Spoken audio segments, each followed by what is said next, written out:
Today, the latest weapons, coupled with the fighting skill of the American soldier, stand ready, on the alert all over the world to defend this country, you, the American people, against aggression. This is The Big Picture, an official television report to the nation from the United States Army. Now, to show you part of the big picture, here is Sergeant Stuart Queen. From the end of January to the middle of March, the big delta country of Alaska is a snowbound wilderness where the mercury can drop to 50 degrees below zero, and often does. Yet during these 3 months, your Army held Exercise Moosehorn, the longest and coldest Alaskan maneuver on record. The purpose of Moosehorn was to determine how well combat units could move and fight and be supplied under extreme Arctic conditions. Big picture crews were there during the entire maneuver. They have recorded for you Exercise Moosehorn.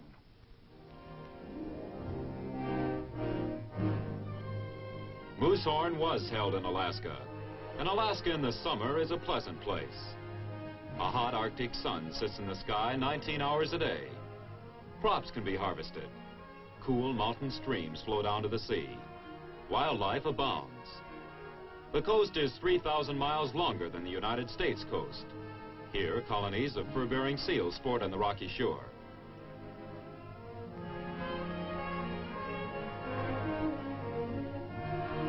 But even in the summer, Alaska is an empty place, with only one inhabitant to every 8 square miles of territory. When the winter comes around, it's downright foreboding.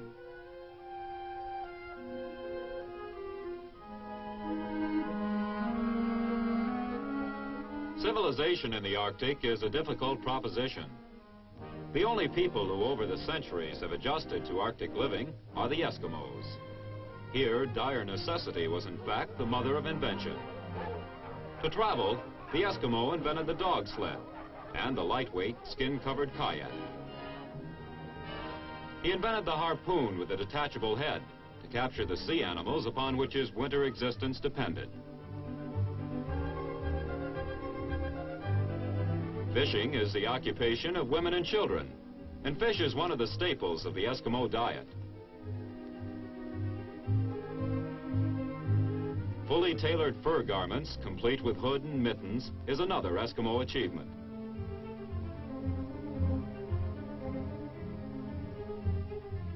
While the women fish, the men concentrate on bigger game, like this pair of walrus. Survival depends on knowledge, cunning, and physical strength. But even the wily Eskimo has not been able to populate the country to any great degree. Away from his scattered settlements, anyone in search of any living thing would find little more than an occasional polar bear lumbering over the windswept snow.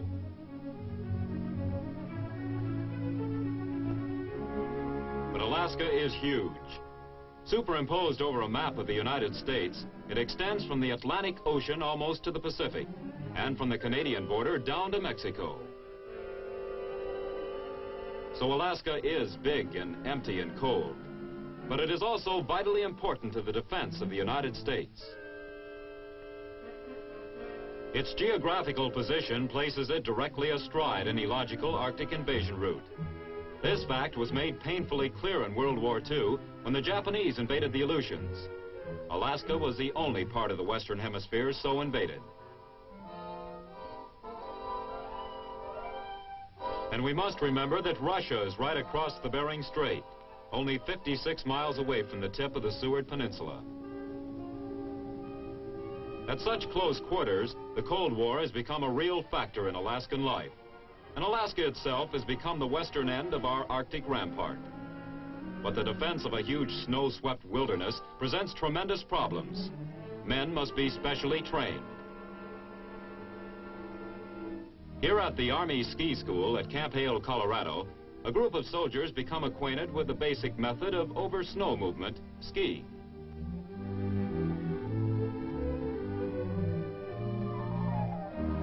If you're going to be stationed in Alaska, you're going to have to ski. It doesn't matter whether you're from Arkansas or Idaho. You're going to learn here at Camp Hale.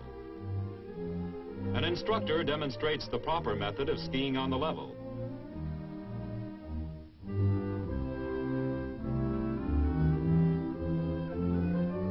Moving around with two 7-foot slabs of hickory stuck to your feet isn't easy if you've never done it before.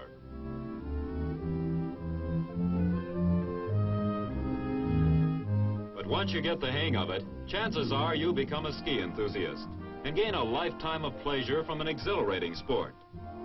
But the Army is primarily interested in teaching you how to get from here to there over the snow in the quickest and easiest way. Of equal importance to the training of the Arctic soldier is the development of his equipment. This is the latest in Arctic fashion, the cold bar suit. Worn directly over the skin, it has unusual insulating qualities that are not affected by wind, rain, or snow. Zippers simplify getting in and out and allow for venting when the temperature soars above freezing.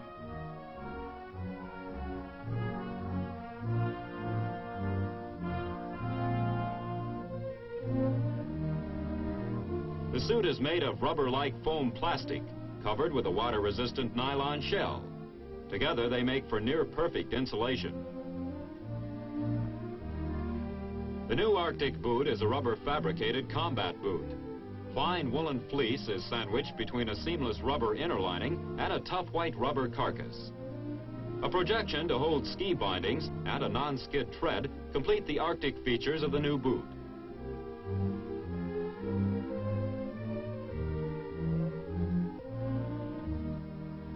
Here at the brand new Quartermaster Research and Development Center at Natick, Massachusetts, the new and old boot come out of the deep freeze. Subjected to such extreme low temperatures, the old boot comes out stiff as cast iron.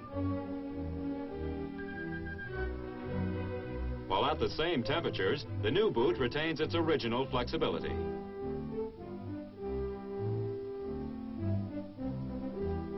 Frolicking in ice water up to your ears is one way to test the amazing qualities of the cold bar suit.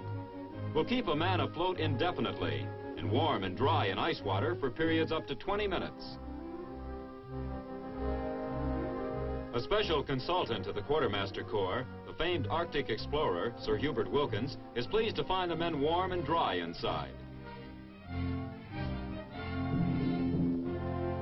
At other research laboratories elsewhere in the Army, other pieces of equipment are developed and tested for Arctic use. Here in the cold chamber at Fort Monmouth, a mobile electrical generator gets the deep freeze treatment.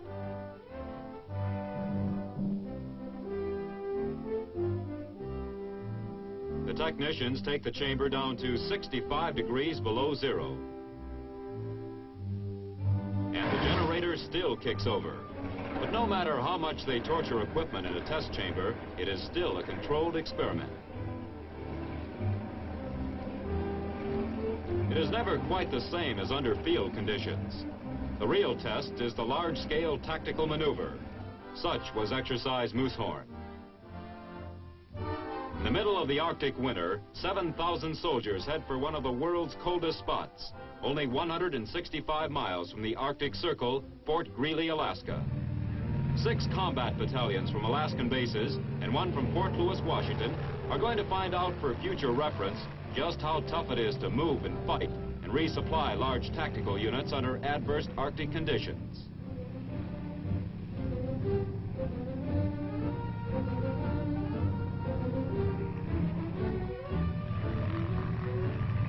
In this sort of country, air transportation is the simplest way to cover large distances when the weather is good. Weather report, Big Delta, Alaska. Forecast for today is mostly clear with ice fog expected tonight. Westerly winds from 5 to 15 miles per hour. Temperature will range from -10 to -40 degrees. As the transports approach Fort Greely, jets from the Alaskan Fighter Command give them a friendly checkout.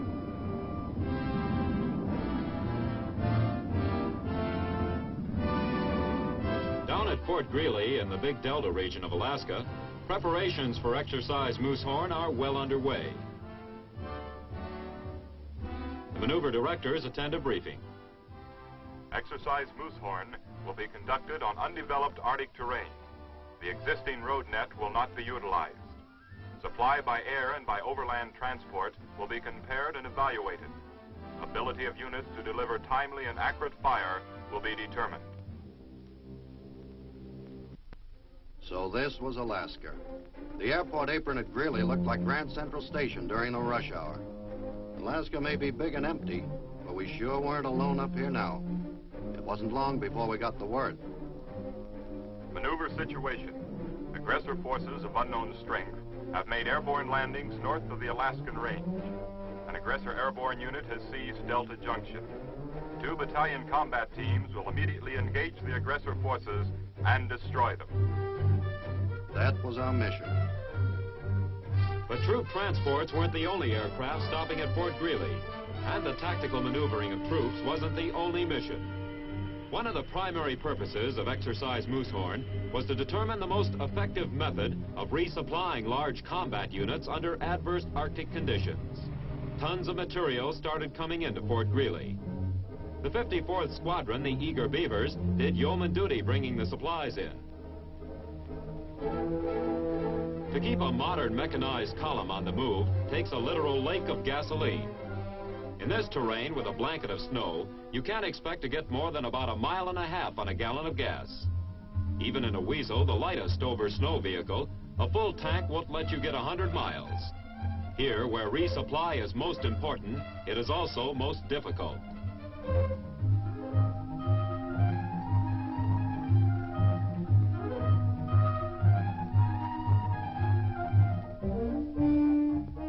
Two basic methods of resupply were to be compared and evaluated. One overland by cat train and the other by air. There were 2 battalions to be in the field at once. One would receive supplies by cat train, the other by airdrop. The Army was going to determine just what the advantages and disadvantages of both methods were. Those 2 battalions in the field were going to need a lot of stuff, and it poured into Greeley by air and by land.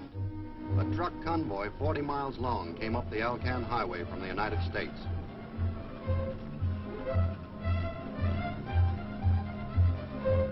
And at the fort, initial supplies for the first phase of the maneuver are transferred to the over-snow vehicles that will take part in the exercise. Then these vehicles themselves get gassed up. Here, an otter takes a long drink before the long pull tomorrow.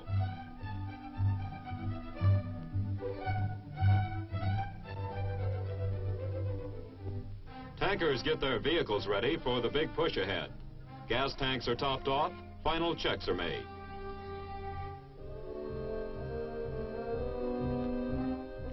A little individual attention to those individual pecks will pay off when you start breaking through the brush around here.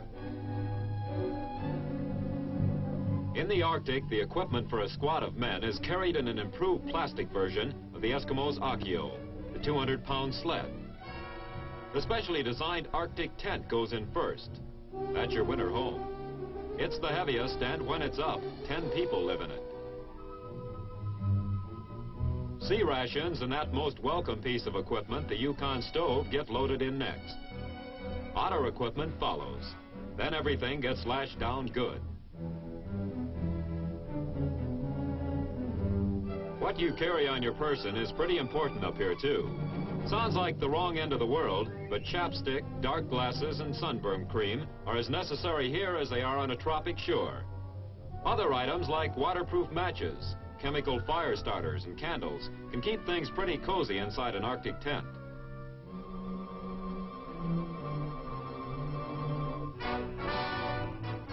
That's what they say. But I can tell you one thing for certain. We were sure just about to find out. Weather report, Big Delta, Alaska. The maneuver area is covered with 2 feet of snow, with drifts to 6 feet. 8 to 10 inches additional snowfall expected. Temperatures continue to be below normal for this area. The official temperature this morning was 43 degrees below zero. This is the sort of weather when all internal combustion engines get mighty stubborn and uncooperative. But a blast of hot air from the old Herman Nielsen heater will usually bring them around.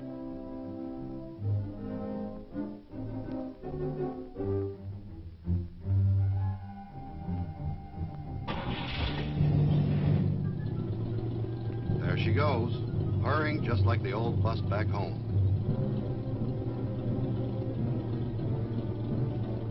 H-hour D-Day, and the 1st Battalion pulls out of Fort Greely. Objective, aggressor forces 45 miles away. The advanced trail-breaking unit shoves off first. The bulk of the battalion will follow with more tanks, more men, and more vehicles. Then the 2nd Battalion will get underway. 2,400 men against the unpredictable Arctic winter.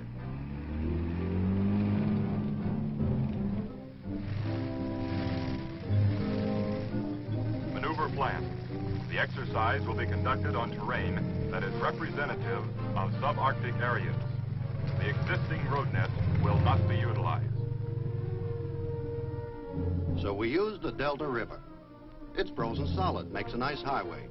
From the manual it says, soldiers on skis can maintain speeds of 3 to 4 miles per hour. Sure, but for how long and how far? And dragging just what along with you? Living intimately with snow and cold, the soldier soon learns to do as the old-time sourdough did. He respects its power and takes it in his stride.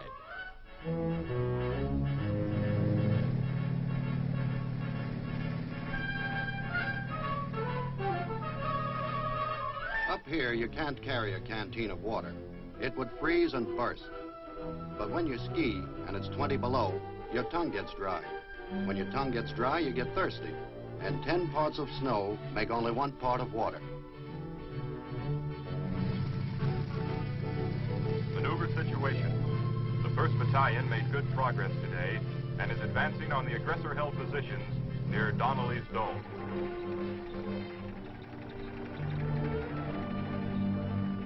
This is for me. They tell me ski joring is an old Scandinavian custom, originally done behind a horse. Up here we use a weasel and it works out even better. And it sure is the easiest way to get from here to there over open country.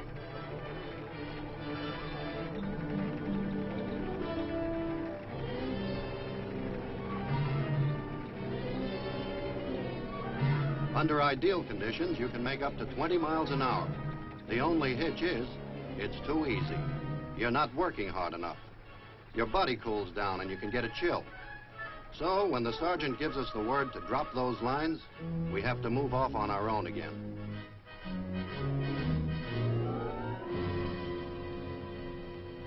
Maneuver situation. Yesterday, the 1st Battalion established a Moosehorn record when they moved 19 miles in 1 day, coming within a few miles of the aggressor position. In the Arctic, a bivouac area is a touchy thing to select. Here, the advance party checks a likely site. Tactical consideration and human comfort usually are at cross purposes. High ground is great from the military standpoint, but it's also likely to be the coldest and windiest.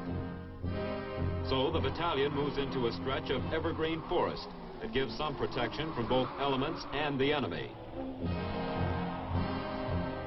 Once the bivouac area is established, the bulk of the battalion moves in. A very similar scene is taking place over at the 2nd Battalion.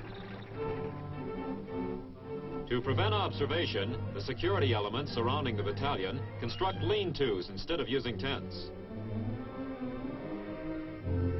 That may look like a lot of stuff moving in here, but there are 1,200 men bedding down in these woods. And with that many people, even a lot doesn't last very long. We were counting on resupply by air, and over at the 2nd, they were going to get their stuff by cat train.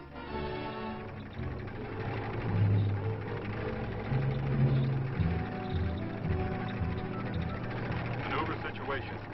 Both battalions moved into a tactical bivouac today, close to aggressor-held positions. Inside the bivouac area, we were making ourselves comfortable and getting settled in our 10-man tent. But we knew that all around the fringes of the bivouac, security elements were keeping their eyes open. Back at Fort Greely, resupply operations get underway. Then an Air Force weather plane brings back the news. Weather report, Big Delta, Alaska. Temperature between 0 and -20 degrees. High winds and blowing snow expected. Wind velocity to reach 70 miles per hour. It's going to be a real Alaskan willow-up. He was so right. Both resupply operations were canceled. Out here in bivouac, we just moved inside and waited. sergeant in our tent took up cooking. And you know, it wasn't bad at all. You get used to washing your face with snow, too. We even had time for a shave. Weather report. Temperature 55 degrees below zero. Winds 5 to 10 miles per hour. The Willowa is over. Despite the extreme cold, the C-124s are in the air on their mission of resupplying the 1st Battalion. At the same time, down on the ground, cat trains from the engineer unit start smashing their way forward toward the 2nd Battalion. There isn't very much up here that can stop one of these mechanical monsters. It takes skill and courage to knock a trail through this Arctic wasteland, but if the man has the stuff, the machine will see him through. Meanwhile, the Air Force was making delivery over the 1st Battalion drop zone.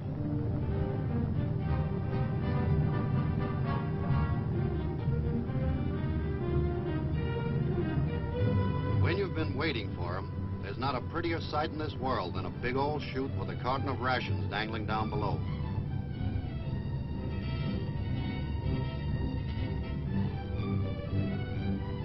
Maneuver situation. The 1st Battalion was resupplied by paradrop at 11 a.m. this morning.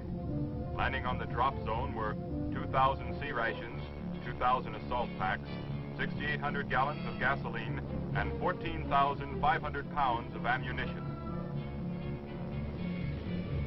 As soon as those supplies were down, we pounced on them with weasels and otters towing sleds. Despite the delay caused by the high winds and blowing snow, the 1st Battalion was effectively resupplied by air, proving the feasibility of this type of operation.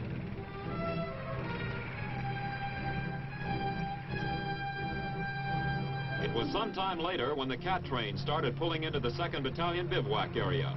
Although delayed, they too had made it through to the troops with food, gas, and ammunition.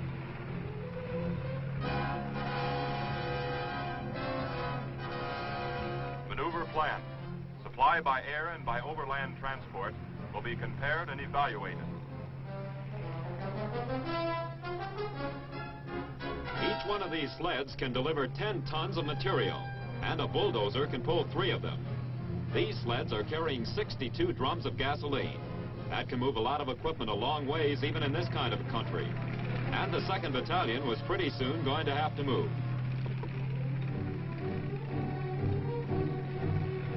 Maneuver situation. Cat trains of the 271st Engineer Battalion sliced their way through this Arctic wasteland and arrived at the 2nd Battalion headquarters today. They delivered 4,000 gallons of gasoline, 2,000 sea rations, 2,000 assault packs, and 5,000 pounds of ammunition.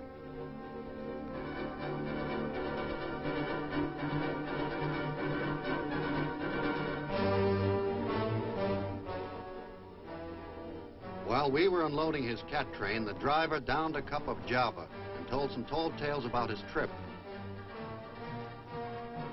Both battalions were now resupplied. Food and ammo was in plentiful supply. And what's most important for tracked vehicles, there was gasoline. Maneuver situation. At 0800 this morning, elements of the 1st Battalion made contact with the aggressor main body. The 2nd Battalion has been informed of the situation and is pushing overland with all speed to join the battle.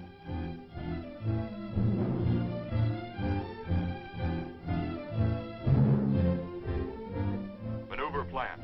Ability of units to deliver timely and accurate fire will be determined.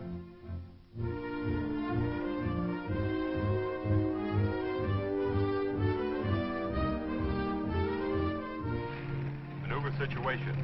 1100 hours, forward elements of the 2nd Battalion struck the aggressor forces on their northern flank, apparently by surprise.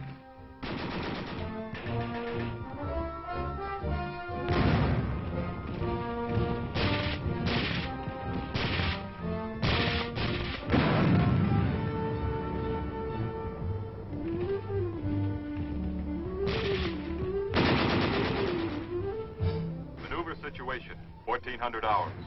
Caught between the concentrated fire of the 1st and 2nd Battalions, the aggressor forces suffered heavy casualties and are at present reported in disorderly retreat. Elements of the United States forces are moving overland to maintain contact.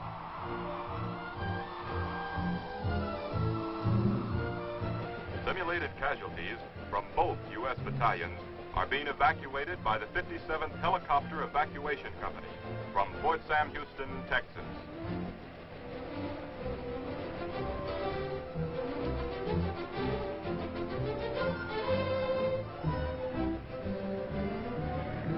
After flying around up here for a while, even those copter corpsmen admit that maybe Alaska is just a little bit bigger than Texas. With the maneuver enemy defeated, the simulated battle is over. The tactical phase of Moosehorn has come to an end.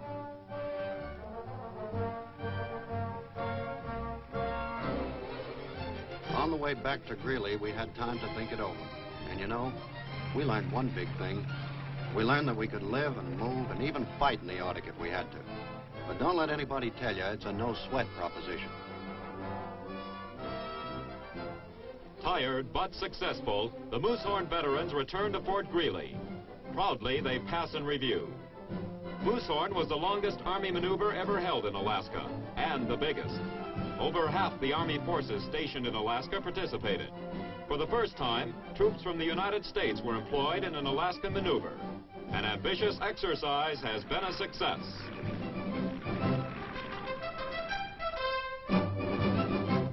Moosehorn is over now, but the lessons learned are bound to affect all future thinking on Arctic warfare. This huge maneuver stands as a prime example of your Army's never-ending search for better and more effective methods of defending this country against aggression.